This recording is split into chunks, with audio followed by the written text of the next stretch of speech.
Dust swirled across the Nevada desert as the cracking echo of high-caliber rifles faded. They called her Sweetheart, laughing at the blonde ER nurse hauling a battered rifle case. They didn't know she had spent 6 years in the shadows as a Tier 1 Navy SEAL sniper. Their laughter was about to die. The midday sun beat down relentlessly on the Washoe County extreme distance range, baking the Nevada earth into a hard, cracked mosaic. Heat waves shimmered violently over the desert floor, distorting the steel targets scattered across the sagebrush like a funhouse mirror. It was 104 degrees in the shade, and out here, there was no shade. Under the corrugated tin roof of the primary firing line, the air smelled of burnt powder, copper, and expensive cologne. This was the domain of the weekend warriors, men with deep pockets, pristine tactical gear, and egos larger than the desert itself. At bench 4, Bradley Higgins cursed loudly, racking the bolt of his custom $12,000 precision rifle. He was a corporate defense attorney from Las Vegas, clad head to toe in spotless camouflage that had never seen a drop of mud. "Wind is pushing right to left, Brad," his shooting partner, Kyle Reston, muttered while squinting through a spotting scope. "You're missing a full 2 MOA off the steel. You need to hold edge." "I am holding edge," Bradley snapped, wiping sweat from his forehead. "The barrel's too hot, and this mirage is a nightmare. Nobody is hitting past 1,000 yards today. It's physically impossible with this thermal updraft." "Tell that to the wind," laughed Wyatt Croft, the third member of their party, leaning back in a folding chair and taking a sip of an energy drink. Wyatt was a local real estate developer who treated long-range shooting more like a country club sport than a martial discipline. "Just pack it up, boys. The elements win today." As Wyatt spoke, the crunch of tires on gravel drew their attention. A dusty, dented 2014 Jeep Cherokee rolled into the parking area behind the firing line. The doors opened, and out stepped Chloe Decker. Chloe didn't look like she belonged at a tactical shooting range. She was dressed in faded blue hospital scrubs, stained slightly at the hem with something that looked suspiciously like dried betadine. Her blonde hair was pulled up into a messy utilitarian bun secured with a plastic clip, and dark circles shadowed her pale blue eyes. She had just come off a brutal 14-hour trauma shift at St. Jude's Emergency Department. She was exhausted, her bones ached, and her mind was still replaying the chaotic, bloody rhythm of a multi-car pileup she had spent all night triaging. She needed to decompress. And for Chloe, decompression meant math, stillness, and the recoil of a heavy barrel. She walked to the back of her Jeep and heaved a massive, scuffed, olive-drab Pelican case out of the trunk. It was heavy, requiring her to use her legs to lift it properly, but she handled it with a practiced, fluid grace. Bradley nudged Kyle, a smirk spreading across his sunburned face. "Hey, look at this. Florence Nightingale took a wrong turn." Kyle chuckled, keeping his eye to his spotting scope. Probably her boyfriend's rifle, probably bringing it to him. Chloe ignored the murmurs. She walked past their expensive setups, her eyes fixed forward, and claimed bench 9, the furthest station on the line, reserved for the extreme distance targets. She dropped the heavy case onto the wooden bench with a loud, resounding thud that made Wyatt jump.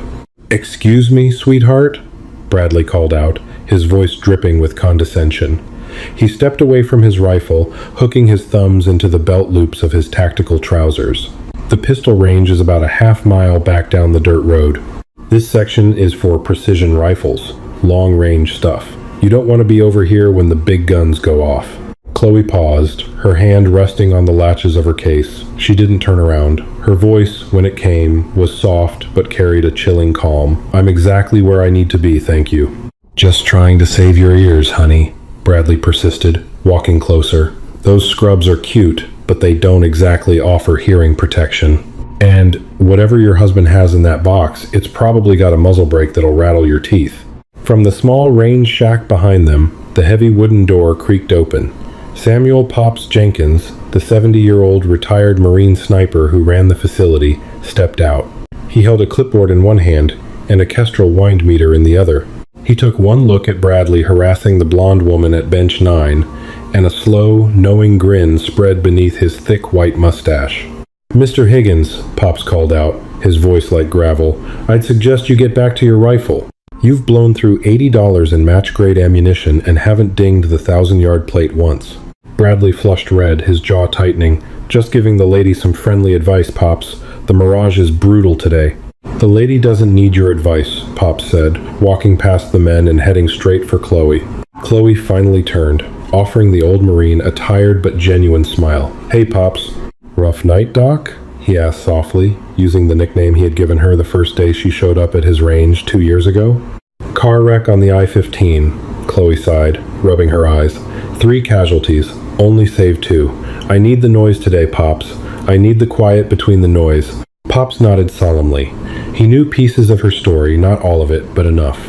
He knew that before the blue scrubs and the sterile hospital lights, Chloe Decker had worn a different uniform. She was an anomaly, a ghost in the system. The Navy SEALs didn't officially advertise the women who operated in their deepest, darkest, Tier 1 support elements. They didn't talk about the female operatives who embedded with DevGru in places like Yemen and the Korengal Valley to provide on-site combat trauma care and to pull the trigger when the primary sniper went down. Chloe had done both. Mirage is heavy, Pops noted, glancing out at the shimmering expanse. Crosswind is kicking up from the canyon. Full value, maybe 12 to 15 miles an hour at the valley floor. Perfect, Chloe whispered. She snapped the heavy steel latches of her Pelican case. When the lid of the Pelican case opened, the mocking whispers from Bench 4 instantly ceased.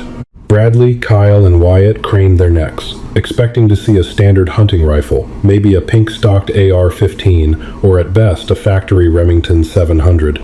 Instead, they found themselves staring at a monster. Lying in the custom-cut foam was a heavily modified, battle-scarred 416 Barrett. The rifle was a beast of modern engineering, painted in a worn, chipping flat dark earth camouflage. The barrel was massively thick, fluted to dissipate heat, and tipped with a suppressor wrapped in a heat-resistant Mirage cover. Atop the receiver sat a Nightforce ATACR scope, a piece of optical glass worth more than Bradley's entire rifle setup.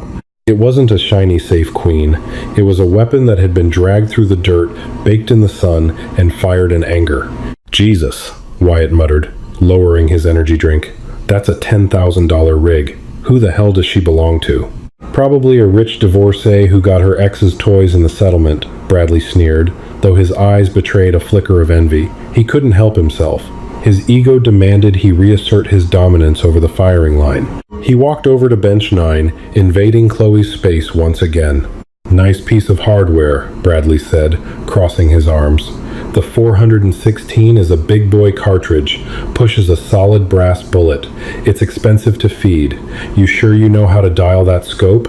I can help you zero it at 100 yards if you want. Chloe slowly lifted the heavy rifle from the case, checking the chamber with a swift, mechanical precision that spoke of thousands of hours of muscle memory. She laid it on her shooting mat, adjusted the bipod legs, and finally looked up at Bradley. Her blue eyes were completely devoid of emotion. I don't shoot at 100 yards, Chloe said evenly, and I don't need your help. Bradley scoffed, his face turning an ugly shade of crimson.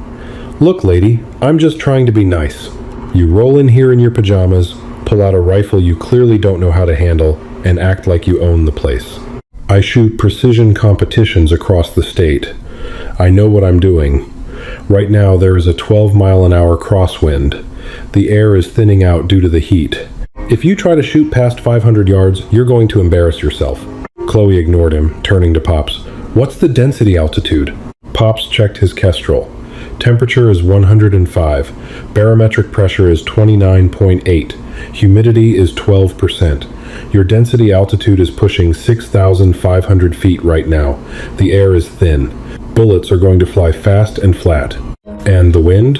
Fishtailing, Pops said, pointing to a dusty flag far out in the distance. Quartering toward us at the 500 yard mark. Full value right to left at the canyon dip, around 1,500 yards, and swirling near the mountain base. Chloe nodded, sliding into a prone position behind the rifle. She didn't use a rear sandbag like the amateurs. She used her non-firing hand, tucking it under the stock, locking her bone structure into a rigid, unshakable tripod. Kyle walked over, joining Bradley. What target are you even aiming at? He asked, squinting downrange. Chloe adjusted the parallax dial on her scope, the white plate. The 3 men froze. Then Wyatt burst out laughing. Bradley shook his head, a wide, mocking grin spreading across his face. "The white plate?" Bradley choked out, pointing far into the hazy, shimmering distance. "You mean the 2-mile target? The one mounted on the side of the mountain?" "Yes," Chloe said softly, her eye pressed to the optic. The 2-mile target was a legend at Washoe County. It was a massive, 4-by-4-foot square of AR-500 steel, painted white, positioned exactly 3,520 yards away. Hitting it wasn't just a matter of pointing and shooting. At that distance, the bullet would be in the air for over 6 seconds. You had to account for the curvature of the Earth. You had to account for spindrift, the aerodynamic jump of the bullet caused by its own rotation. You had to account for the Coriolis effect, the fact that the Earth would literally rotate beneath the bullet while it was in flight. "You're out of your mind," Bradley laughed loudly, making sure the entire firing line could hear him. "I'll tell you what, nurse. I'll put my money where my mouth is." Chloe paused, her finger hovering an inch from the trigger. "Excuse me?" "You heard me," Bradley said, pulling a leather wallet from his tactical pants. He slapped a thick stack of $100 bills onto the wooden bench. "There's $2,000 right there. I will bet you every cent of that cash that you cannot hit that plate. In fact, I'll bet you can't even get within 50 feet of it on your first shot." Chloe slowly lifted her head from the rifle. She looked at the money, then at Bradley's arrogant, grinning face, and then at Kyle and Wyatt, who were snickering behind him. The exhaustion of her hospital shift vanished, replaced by the icy, hyper-focused adrenaline she hadn't felt since her boots were in the sand of the Helmand province. 2,000, Chloe repeated, her voice deadpan. "Yeah, easy money for me," Bradley bragged.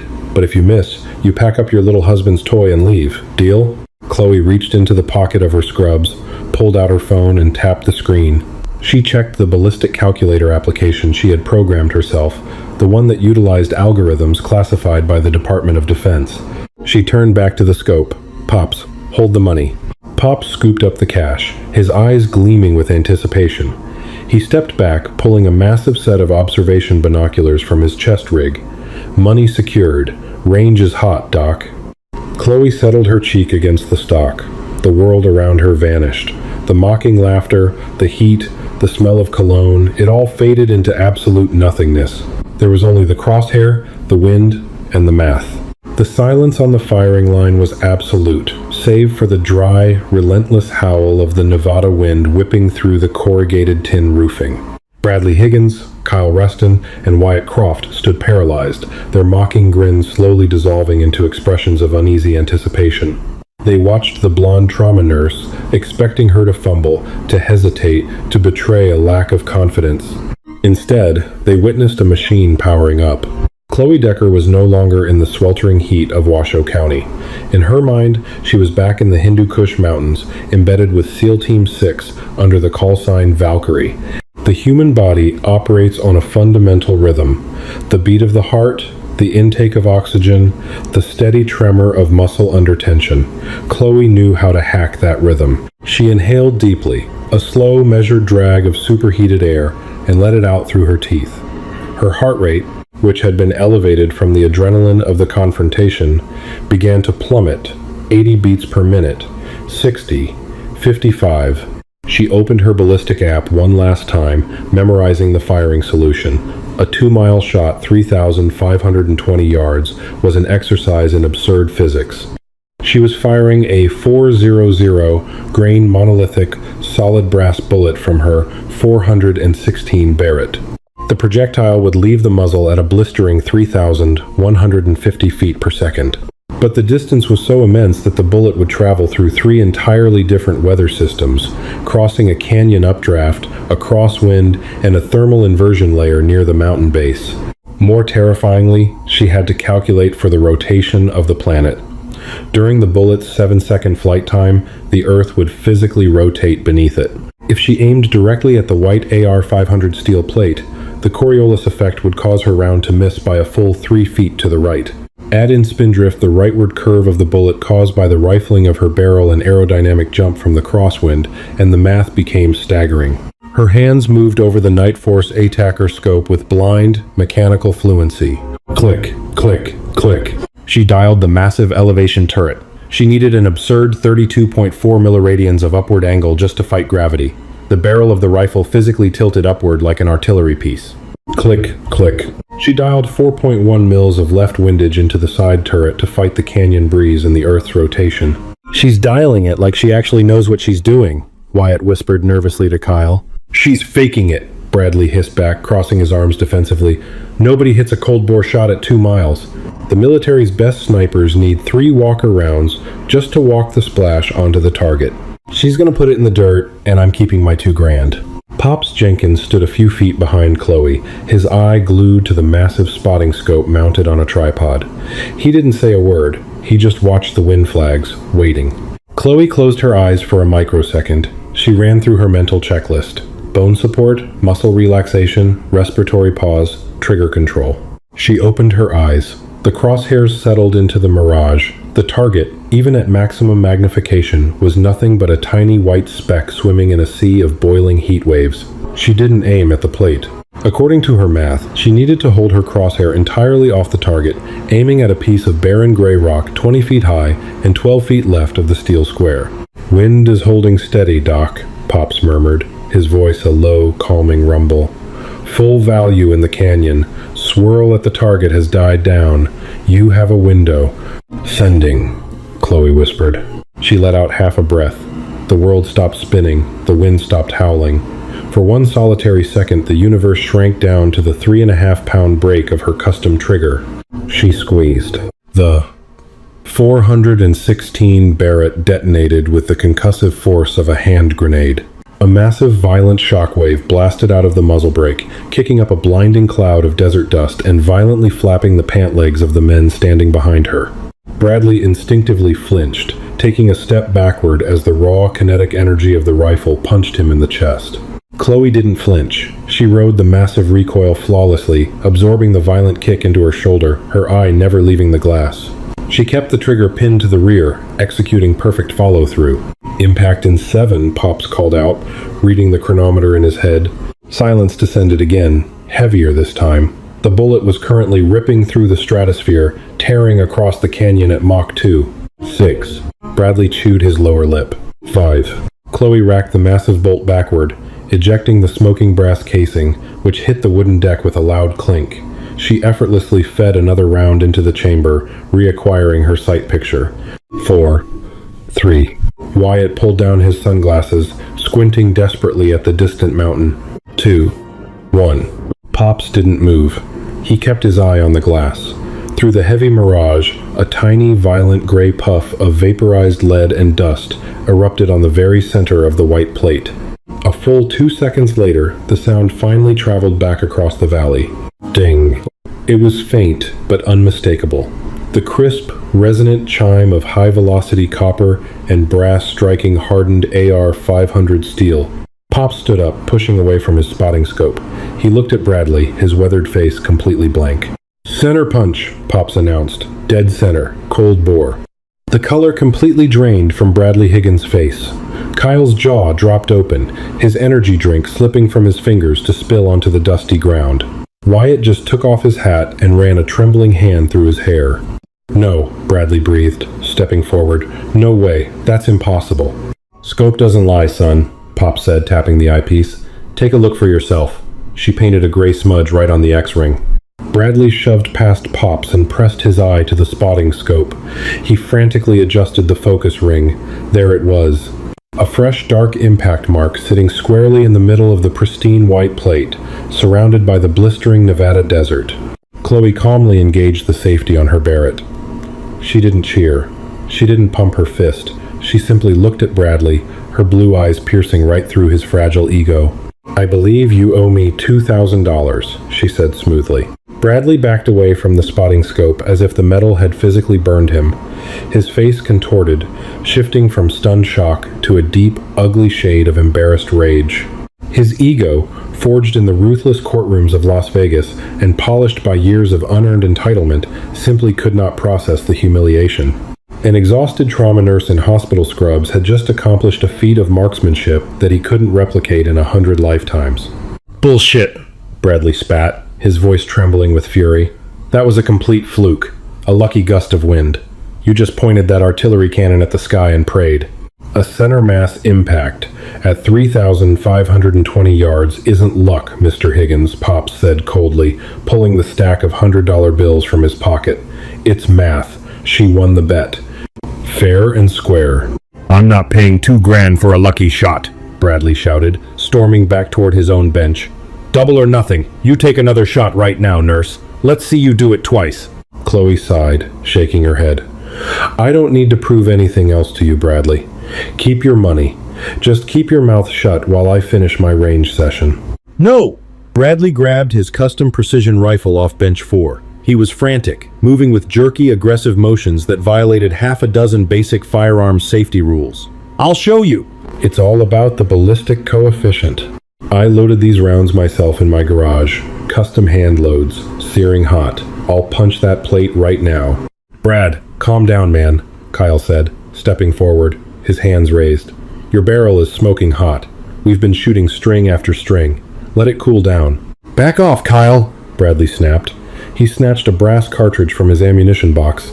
The bullet was seated unusually deep, and the brass casing looked slightly deformed, but Bradley was too blinded by rage to notice. Chloe's eyes narrowed. Her SEAL training recognized a catastrophic error before it even happened. Stop, she commanded, her voice suddenly dropping an octave, carrying the lethal authority of a Tier 1 operator. Your action is overheated. You do not chamber a Wildcat load into a hot chamber. You'll cook it off. I said shut up! Bradley shoved the round into the chamber and slammed the bolt forward with extreme force. The oversized cartridge stuck, resisting the locking lugs. Gritting his teeth, Bradley slammed the palm of his hand against the bolt handle, forcing it closed. Hit the deck, Pops roared, recognizing the danger a fraction of a second after Chloe. Chloe dove sideways, covering the back of her head. Bradley pulled the trigger. The rifle didn't fire, it detonated.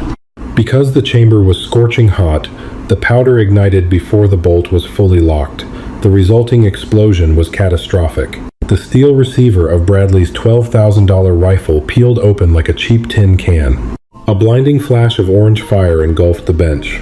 A deafening crack echoed under the tin roof, followed immediately by a wet, agonizing scream. Through the cloud of black smoke, Kyle and Wyatt were thrown backward to the dirt, but Bradley remained standing for a split second, his hands clutching his neck.